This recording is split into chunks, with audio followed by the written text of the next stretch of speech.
দেখো বন্ধুরা, আজ রবিবার স্পেশাল মটন, কি বলবো, মাংস, মটনের ঝোল না মটন কারি, যাই হোক, এই যে তোমাদের দাদা বাজার থেকে 1.5 কিলো মটন নিয়ে এসেছে। আজকে এটাই তোমাদের করে দেখাবো।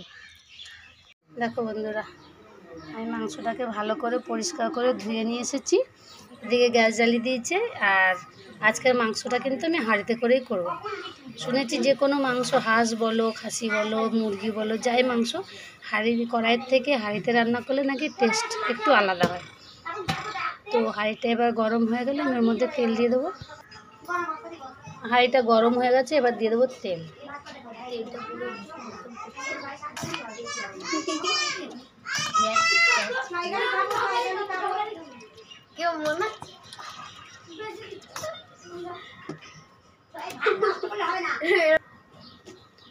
এবার একে একে আমি সব দিয়ে দেবো। চিনি দেবো, এবার গোটা গরম মশলাগুলো দিয়ে দেবো, এবার তেজপাতাগুলো দিয়ে দেবো। দেখো পেঁয়াজটা দিয়ে দিয়েছি, এবার লাল লাল করে ভেজে নেবো। পেঁয়াজগুলো কিন্তু ভাজা হয়ে গেছে, এবার টমেটো দিয়ে দেবো। মাংসের মশলাটা যে করে নিয়েছি, এর মধ্যে আদা, রসুন, পেঁয়াজ আর কি বলে লঙ্কা দিয়ে পেস্ট করে নিয়েছি। এদিকে এটা ভাজাও হয়ে গেছে, এবার মশলাটা আমি দিয়ে দেবো। দেখো এদিকে আমি রান্না করে রেখেছি আম দিয়ে ডাল, পটল ভাজা, উচ্ছে আলুটা চচ্চড়ির মতন করেছি।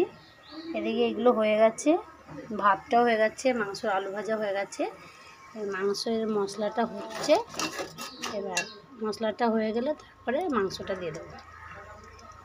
আমার মশলাটা হয়ে গেছে, আমি এবার এগুলোর মধ্যে আস্তে আস্তে মাংসগুলো, মশলাটার মধ্যে মাংসগুলো দিয়ে দেবো।